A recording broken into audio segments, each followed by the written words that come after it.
ముక్కోటి ఏకాదశి చెయ్యడం అంటే శుద్ధోపవాస ప్రథమ నిర్జలోపవాసమే. అంతకన్నా మరి నేను మినహాయింపులు ఇచ్చి చెప్పడం నా వల్ల కాదు.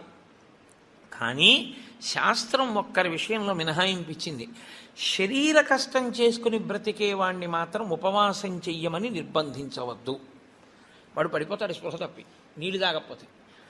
కానీ అవకాశం ఉన్నవాళ్ళు మాత్రం తప్పకుండా చెయ్యవలసినదే, అంతకన్నా మార్గము లేదు. కాబట్టి శుద్ధోపవాస ప్రథమ నిర్జలోపవాసమే చెయ్యాలి. యథార్థమునకు మంచినీటి చుక్క కూడా ఇక ఏకాదశి తిథి నాడు పుచ్చుకోకూడదు. ద్వాదశి వచ్చింది, ఇక నువ్వు ఉపవాసం ఉండకూడదు. ద్వాదశి తిథి యందు ఉండగా, తిథి యందు పరివ్యాప్తమై ఉండగా నువ్వు ఉపవసించి ఉండకూడదు. మళ్ళీ వ్యతిరేక ఫలితం వస్తుంది. ద్వాదశి తిథి ప్రవేశించేసింది, ఇక నువ్వు పాలన చేసేయాలంతే. ఎలా పాలన చేయాలో తెలుసా అండి?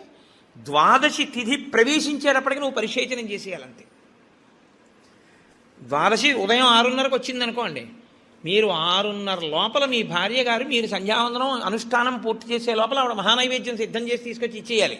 మీరు నైవేద్యం పెట్టేసి ఆ రోజు 6:30కి భోజనం చేసేయాలి. నాకు సహించదండి అనకూడదు, చేసేయడమే. ఏకాదశి వ్రతమునందు ద్వాదశి కలిసిపోయి ఉంటుంది. నేను చెప్పింది అబద్ధమైతే అంబరీషోపాఖ్యానం అబద్ధమే, అంబరీషోపాఖ్యానం అబద్ధమైతే వ్యాసుడే అబద్ధం. కాబట్టి నేను చెప్పింది నిజం. ఏకాదశి వ్రతం అంటే అంతే, అలాగే చేస్తారు.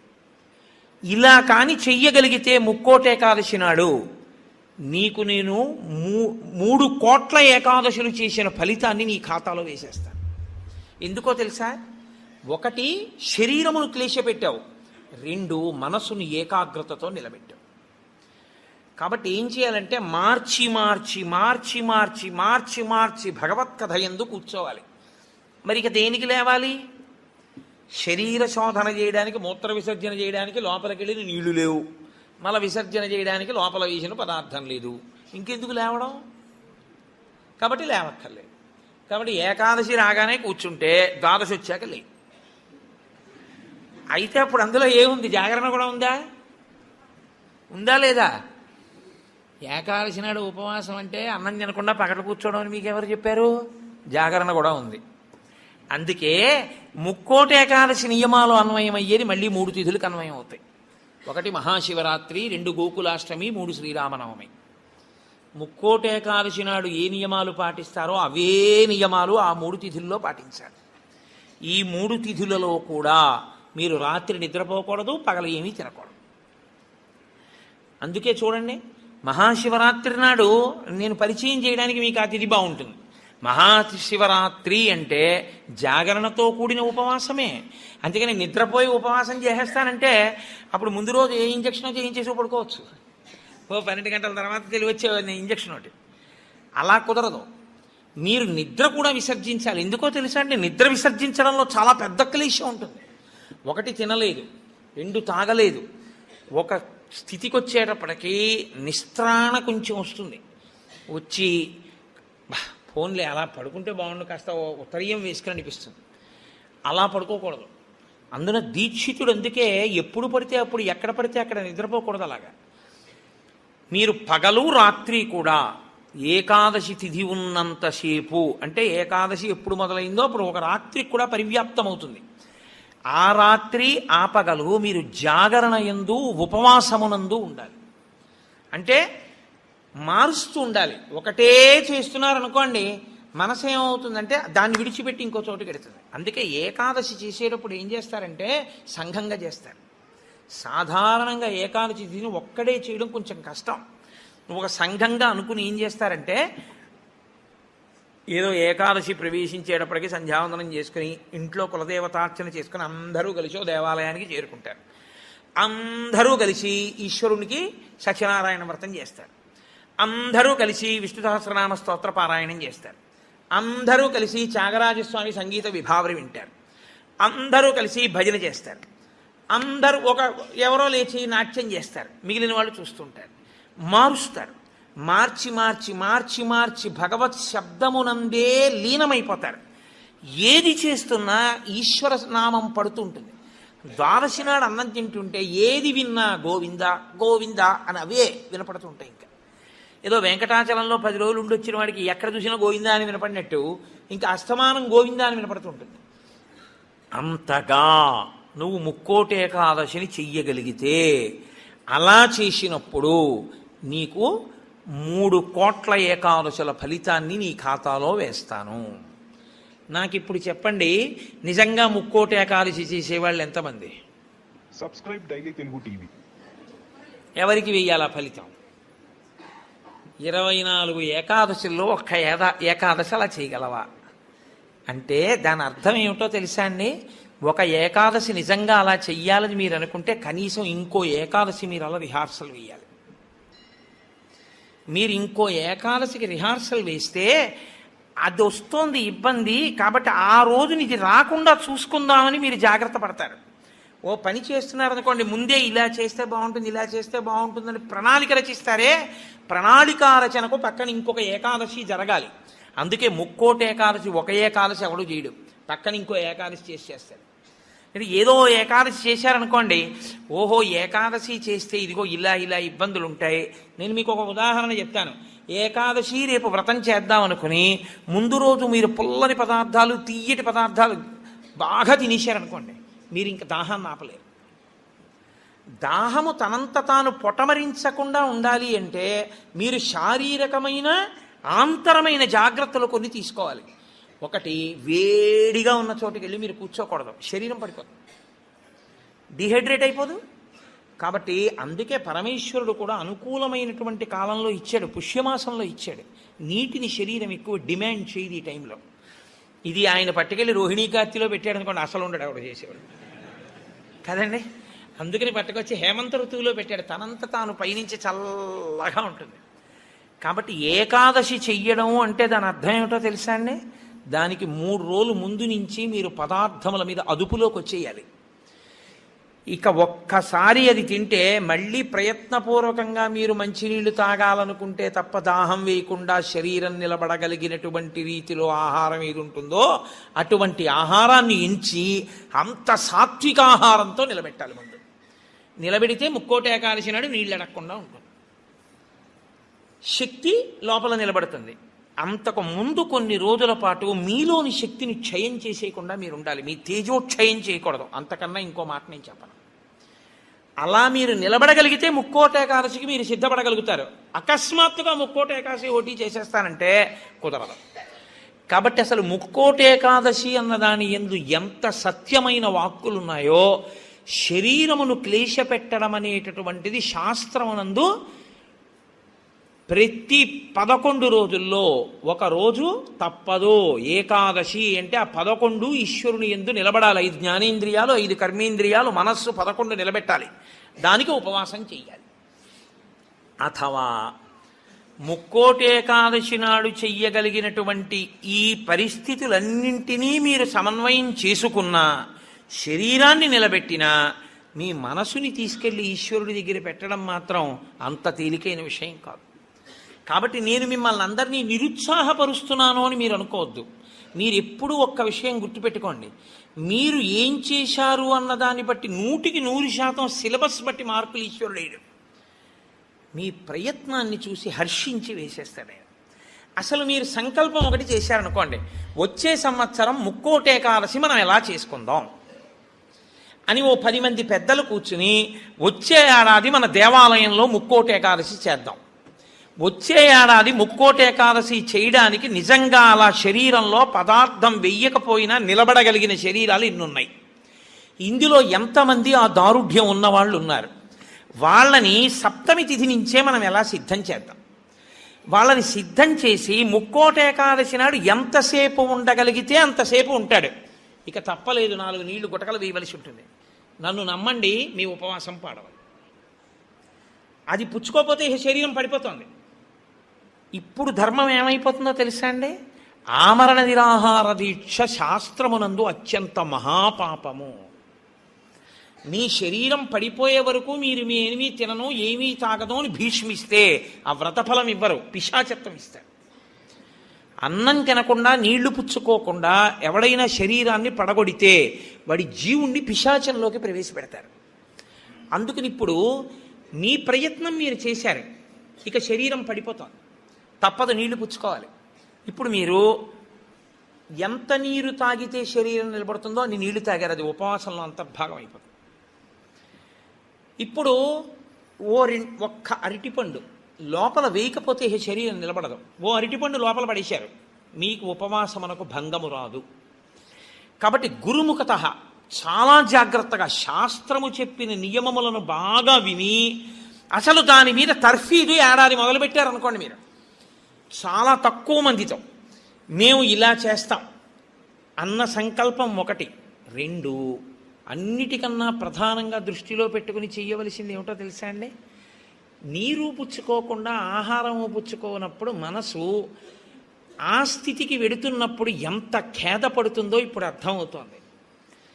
ఇప్పుడు మనసు నిలబెట్టడం అనేది ఎంత కష్టమో తర్ఫీదు చేస్తానంటూ నిలబెడుతున్నాడు అనుకోండి, వాడు ఆఖరికి ఈశ్వరుని ఎందుకు కలిసిపోతాడు ఆ ఒక్క ప్రయత్నంతో. వాడికి మనసు లొంగిపోతుందంతే. లొంగిపోయి ఈశ్వరనామమును ఎంత ఖేదంలోనైనా చెప్పడం వాడికి అలవాటు అవుతుంది. దీనికి ముక్కోటి ఏకాదశి వచ్చింది. అయితే ముక్కోటి ఏకాదశి నాడు జరిగేటటువంటి క్రతువులలో ఒక భాగంగా ఉత్తరద్వార దర్శనము అని ఒకటి ఉంటుంది. ఇది మళ్ళీ సంప్రదాయంలో ఒక్క వైష్ణవ దేవాలయాల్లోనే. అసలు ఇంకా నేను పరమ సత్యం చెప్పవలసి వస్తే ఇది యథార్థమునకు ఒక్క శ్రీరంగ క్షేత్రమునకే సంబంధించింది. అందుకే ఉత్తరద్వారం తీయడం అన్నది ఒక్క శ్రీరంగ క్షేత్రానికే ఉంది. అసలు నిజానికి మిగిలిన క్షేత్రాల్లో ఉత్తరద్వారాలు తీయడాలనే మాటలు లేవు. కాలక్రమంలో ఏమైందంటే అందరూ శ్రీరంగ క్షేత్రానికి వెళ్ళి ఇన్ని కోట్ల మంది ఉత్తరద్వార ప్రవేశం చేయలేరు. కాబట్టి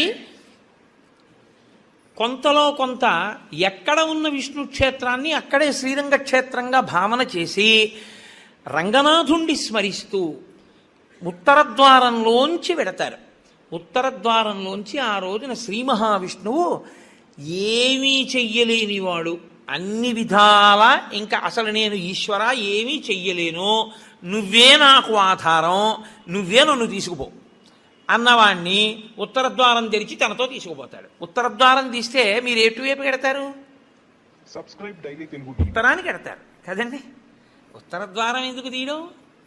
దక్షిణ ద్వారం తీయకూడదా, తూర్పు ద్వారం తీయకూడదా? తూర్పు మంచిది కదా, మరి ఉత్తరద్వారం ఎందుకు? అంటే మీరు యథార్థాన్ని గమనిస్తే ఉత్తరాన ఏముంటుందో తెలుసా అండి? హిమాలయాలు ఉంటాయి, ఉత్తరాన కైలాసం ఉంటుంది, ఉత్తరాన మృత్యుంజయుడు పరమేశ్వరుడు ఉంటాడు. ఉత్తర దిక్కుకి ప్రయాణం చెయ్యడం అంటే దక్షిణ దిక్కుకి ప్రయాణం ఆగిపోవాలి. దక్షిణ దిక్కుకి ఏది ఎడుతుందంటే శ్మశానం ఉంటుంది దక్షిణ దిక్కున. ఎన్ని కోట్ల జన్మలెత్తినా ఆఖరికి శరీరం వెళ్ళిపోయేది అక్కడికి. ఎవడు ఈశ్వరుడితో పాటు ఉత్తినే ఉత్తరద్వారంలోంచి వెళ్ళడం కాదు, అసలు నిజంగా ఉత్తరద్వారంలోంచి వెళ్ళడం అంటే ఏమిటో తెలుసా అండి? ఈశ్వరుడి పల్లకి వెళ్ళి పల్లకి వెంట వీళ్ళు వెళ్ళాలి. అసలు శాస్త్రం అది. ఈశ్వరుడికి ఆ రోజున అర్చన చేసి పల్లకి పట్టుకుని పల్లకీని తీసుకెడతారు ఉత్తరద్వారంలోంచి, ఆయనతో వెళ్ళాలి. నువ్వు తినే ఉత్తరద్వారంలోంచి వెళితే నీకేం వస్తుంది? ఆయన వెళ్ళిన ఉత్తరద్వారంలోంచి వెళ్ళాలనుకోవాలి. అథవా అసలు నిజంగా వెళ్ళవలసింది ఏమిటంటే ఈశ్వరుడితో వెళ్ళాలి. కనీసంలో కనీసం నీ బాధ్యత ఏమిటి? ఉత్తరద్వారంలోంచి నువ్వు వెళ్ళాలనుకుంటే ఈశ్వరుడితో వెళ్ళేటప్పుడు ఎలా వెళ్ళాలో నువ్వు అలా వెళ్ళాలి. ఈశ్వరుడితో వెళ్ళేటప్పుడు వెళ్ళేవాడు ఎలా వెళ్ళాలి? వైదికంగా వెళ్ళాలి. పైన చొక్కా బనీను ఏమీ లేకుండా ఉత్తరీయాన్ని మాత్రమే కప్పుకొని పంచ గోచీ పోసి కట్టుకోకుండా వెళ్ళకూడదు. గోచీ పోసి కుర్చీళ్ళు పెట్టుకుని వెనక్కి దోపుకోకుండా వెడితే మహాపాపం. వేదం పటలపన్నం చెప్తోంది. కాబట్టి కుర్చీళ్ళు పెట్టి గోచీ పోసి వెనక దోపి అన్నీ విప్పి ఉత్తరీయం వేసుకుని ఎవరి సంప్రదాయానుసారం వారు తిలకధారణ చెయ్యాలి. నీకు ద్వాదశనామములైతే ద్వాదశనామములు, నాకు విభూతి ధారణ ఎలా చెప్తే అలా నేను విభూతి ధారణ నేను చేసి శ్రీరంగనాథుడితో కలిసి ఆయన పల్లకీతో నేను ఉత్తరద్వారంలోంచి మౌనంగా కానీ భగవన్నామని చెప్తూ కానీ ఆయన వెంట వెడితే నా ప్రాణోత్క్రమణం అయినప్పుడు కూడా ఆయన నన్ను అలాగే తీసుకెడతాడు. ఉదారుడై నన్ను నమ్మి, శాస్త్రం నమ్మి నాతో ఓ రోజు వచ్చాడు కాబట్టి ఇప్పుడు అలాగే తీసుకెడతానని ఉత్తరద్వారంలోంచి తీసుకెడతాడు. ఇది ఇక ఏమీ చెయ్యలేను, నాకేమీ చేత కాదన్నవాడైనా కనీసం చెయ్యాలి. ఏమీ చేత కాని వాడన్నా చెయ్యాలి. ఈశ్వరాన్ని నాకు ఏం చేతనైనని నేను అన్నీ చేసేస్తానని ఇది మాత్రం మానేస్తాను అన్నవాడన్నా చెయ్యాలి. అందుకే శివాలయంలో ఎందుకు ఉండదో తెలుసా అండి? ఉత్తరద్వారంలోంచి వెళ్ళేది అక్కడికే కాబట్టి ఇంకా మళ్ళీ శివాలయంలో ఉత్తరద్వారం ఎందుకు? అంత శివకేశవ అభేదంగా ఉంటుంది ముక్కోటి ఏకాదశి యథార్థమునకు. కాబట్టి ముక్కోటేకాదశి తిథి ఏకాదశి తిథి అంత గొప్పవై ఉంటాయి. అందుకని ఉత్తర ద్వార ప్రవేశం చేస్తారు. అటువంటి ముక్కోటేకాదశి తిథి నాడు మీరు భగవత్ సంబంధంగా ఏది చేసినా కూడా దేశకాలాదులను అనుసరించి కోట్ల రెట్లలో ఈశ్వరుడు దాని ఫలితాన్ని ఏర్పాటు చేసేస్తాడు. మీరు రామచంద్రమూర్తిని నించోపెట్టి పంచామృతాలతో అభిషేకం చేశారనుకోండి, 3 కోట్ల పర్యాయములు అభిషేకం చేసిన తరువాత ఆ మూర్తి ఎంత తేజస్సుతో నిలబడుతుందో అంత తేజస్సుతో నిలబడిపోతుంది అక్కడ. ఇప్పుడు ఆ వంశానికి ఆ దేవాలయానికి ఎంత శక్తి వచ్చేసిందో మీరు ఆలోచించండి. మీరు ఒక తులసిదళం పట్టుకొచ్చి శ్రీ మహావిష్ణువుకి ఇచ్చారనుకోండి, మీరు 3 కోట్ల తులసిదళాలు పట్టుకొస్తే ఏ ఫలితమో ఆ ఫలితం ఇస్తారు. 3 కోట్ల ఏకాదశుల్లో 3 కోట్ల తులసిదళాలు పట్టుకొచ్చి ఇచ్చిన ఫలితం. మీరు రేపొక్కసారి శ్రీరామ రామ రామేతి రమే రామే మనోరమే అన్నారనుకోండి, 3 కోట్ల పర్యాయములు విష్ణు సహస్రాన్ని పారాయణ చేసిన ఫలితం వేస్తారు. రేపు అన్ని 3 కోట్ల మీద వేస్తారు. రేపు మీరేమీ చేయలేదనుకోండి, 3 కోట్ల పాపాలు చేసిన ఫలితం వేస్తారు. మరి అంతే కదండి. 100 మంది పరీక్ష కడితే 30 మంది పాస్ అయ్యారని నేనంటే 70 మంది ఏమైనట్టు? ఫెయిల్ అయినట్టేగా. మరి ఏమీ చెయ్యని వాడు ఏమైనట్టు? పాపాన్ని పొందినట్టు కాదా 3 కోట్ల పాపాలని? కాబట్టి ఉత్తర ద్వార దర్శనము చెయ్యాలి, ఉపవాసము చెయ్యాలి. ఇందులో ఎవరెవరు ఏ మినహాయింపులో కెడతారో మినహాయింపును అనుభవించినా తాను చెయ్యగలిగింది చెయ్యాలి. నేను ఏమీ చెయ్యలేని వాడిని అనడానికి మాత్రం నీకేమీ లేదు. నువ్వు అసలు కదలలేని వాడు అయితే ఇంట్లో కూర్చుని గోవిందనామైనా చెప్పాలి. కాబట్టి రేపొక్క రోజు ఉదయం నుంచి కనీసం రాత్రి నిద్రపోయే వరకు జాగరణ చేయకపోయినా నిద్రపోయే వరకు భగవన్నామమునందు మాత్రమే నిబద్ధుడయ్యుంటే అంతకన్నా భాగ్యమే ఉంటుంది. హరిప్రసాద్ గారి ద్వారా ఏ రామాయణాన్ని ఇక్కడ చెప్పించాడో రామచంద్రమూర్తి, ఆ రామచంద్రమూర్తే ఇక్కడ ఒక గొప్ప కార్యాన్ని రేపు చేయిస్తున్నాడు. రేపు శ్రీరామాయణం జరిగిన 42 రోజులు ఏ మూర్తులు, ఏ స్వామి, నేను మూర్తులు అనడం కూడా నాకు ఇష్టం ఉండదు, ఏ స్వామి ఆ వేదిక మీద కూర్చుని చెప్పించారో ఆ స్వామి రేపు ఇక్కడి నుంచి బయలుదేరి, నాకు ఆ అడ్రస్ కరెక్ట్గా తెలియదు, హరిప్రసాద్ గారు చెప్తారు, అక్కడికి విరాజమానుడవుతాడు. రేపు స్వామితో పాటు నడవడం అదృష్టం కదండి. ఉత్తర ద్వార దర్శనం చేసుకుని రేపు స్వామితో పాటు రామనామం చెప్తూ మనం అందరం ఆ ప్రదేశానికి చేరుకోగలిగితే అక్కడ స్వామికి పంచామృతాభిషేకాలు చేసి స్వామిని పెడతారు. అక్కడ భజనలు ఉంటాయి, విష్ణు సహస్రనామ స్తోత్ర పారాయణ ఉంటాయి. కాకినాడ నుంచి త్యాగరాజస్వామి కీర్తనలే తన ఊపిరిగా బతికేటటువంటి మా అక్కగారు పెద్దాడ సూర్యకుమారి గారు వచ్చారు. ఆవిడ రామచంద్రమూర్తి యొక్క కీర్తనల మీద కచేరీ చేస్తారు. ఆ రామనామ సంకీర్తన ఉంటుంది.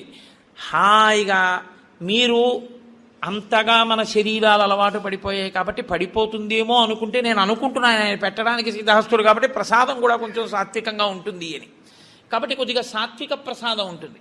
కాబట్టి ఆ సాత్విక ప్రసాదం పుచ్చుకొని సాయంకాలం వరకు కూర్చోవచ్చు. చక్కగా రామనామం చెప్తూ 1 గంట రామనామం రాస్తూ, ఇక అంతకన్నా భాగ్యమే ఉందండి. ముక్కోటే కాల్చినాడు, రేపు పుస్తకాలు ఇప్పించండి అయ్యా మాకు. 1 గంట రామనామం రాసుకుని, రామనామం చెప్పుకొని, విష్ణు సహస్రం పారాయణ చేసుకుని, తులసి అర్చన చేసుకుని, పంచామృతాభిషేకం చూసుకుని, కీర్తనలు చూసుకుని నేను కాకినాడ వెళ్ళిపోతాను, మీరు ఇంటికి వెళ్ళిపోతారు. ముక్కోటి ఏకాదశి ఏ రామచంద్రమూర్తి దగ్గర కూర్చొని మనం రామాయణం విన్నామో ఆ రామచంద్రమూర్తే గుంటూరులో ఉన్న వాళ్ళందరికీ ముక్కోటి ఏకాదశి నాడు కూడా అద్భుత ఫలితాన్ని ఇప్పిస్తానని సంకల్పం చేశాడు. అందుకని రేపు తాను కదిలి మనని కూడా ఆయన వెంట రమ్మంటున్నాడు. అది కదా అసలు ఉత్తర ద్వారం. కాబట్టి రేపు ఆయనతో కలిసి బయలుదేరుదాం. మిగిలిన కార్యాన్నంతటినీ హరిప్రసాద్ గారు మీకు వివరణ చేస్తారు. ఇంకొక విషయం, మృగశిరా నక్షత్ర సంజాతులైనటువంటి జగద్గురువులు, మహాపురుషులు, ప్రాతస్మరణీయులు ఎవరి పేరు స్మరించినంత మాత్రం చేత అజ్ఞానాం జాహ్నవీ తీర్థం, సర్వేషాం సుఖదం తీర్థం, భారతీ తీర్థమాశ్రయే. ఆయన మహానుభావుడు. సర్వేషాం సుఖదం, ప్రతి వారికి సుఖమునివ్వగలిగినటువంటి వారు, అజ్ఞానులైనటువంటి వారికి గంగాతీర్థము వంటి వారు. అటువంటి భారతీ తీర్థస్వామి వారు శృంగగిరి పీఠానికి పీఠాధిపత్యంలో ఉన్నారు. ఇప్పుడు వారి నక్షత్రం ఉన్న రోజుల్లో అన్ని చోట్ల కూడా గురుపాదుకా పూజ జరుగుతోంది. గురుపాదుక, మీరు ఒకటి ఎప్పుడు ఒక విషయాన్ని జ్ఞాపకం పెట్టుకోవాలి. గురుపాదుకకి ఎందుకు పూజ? చెప్పులకి పూజ లేదుగా లోకంలో. ఒక రామచంద్రమూర్తి పాదుకలకి చేశారు. నన్ను గౌరవించవచ్చు, నా చెప్పుల్ని ఎవరు గౌరవిస్తారు? కోటేశ్వరారు, మీరు కట్టి విప్పిన పంచి ఇవ్వండి అని అడిగిన వాళ్ళు ఉన్నారు నన్ను. మీరు వేసుకు విప్పిన చెప్పులు ఇవ్వండి అని నన్ను ఎవరు అడగకూడదు కూడా. నేను అంత గొప్పవాడిని ఏం కాను. కానీ గురుపాదుకలను ఇస్తారు. ఎందుకో తెలుసా అండి? గురువుగారు నిలబడిన కారణం చేత గురువుగారి యొక్క శక్తి అంతా పాదములలోని నాడీమండలంలో ఉంటుంది. కొయ్య ఉపాసనా బలాన్ని పుచ్చుకుంటుంది. పుచ్చుకుని ఇబ్బంది లేకుండా సాధకుడిని కాపాడుతుంది. అందుకే కొయ్యపీట మీద కూర్చుంటారు. కొయ్య పాదుకలు వేసుకుని జగద్గురువులు తిరుగుతారు. వారి పాదములలో ఏ అనుగ్రహ శక్తిని పొంది ఉంటాయో ఆ అనుగ్రహ శక్తి ఆ కొయ్య పాదుకలలోకి కూడా దిగుతుంది. పాదుకలకి పూజ ఒకటి, పాదములకు పూజ ఒకటి కాదు. పాదుకా పూజయే పాదపూజ. పాదపూజ కన్నా పాదుకా పూజ గొప్పది. ఎందుకో తెలుసా అండి? పాదాలకి పూజ చేయడంలో కనీసం నీ అహంకారం అడ్డు రాకుండా ఉంటుంది. ఆయన మహాత్ముడు రావు, ఒకసారి నమస్కారం పెడతా ఉంటాం. ఆయన వేసుకు విప్పిన పాదుకలు రా అని నమస్కారం పెట్టాలంటే నువ్వు బాగా అహంకార పరిత్యాగం చేసి ఉండాలి. అప్పుడు నీ యందు గురుకటాక్షం బాగా ప్రసరిస్తుంది. ఎవరికి గురుకటాక్షం ప్రసరిస్తుందో వారికి పరబ్రహ్మమే అనుగ్రహిస్తుంది.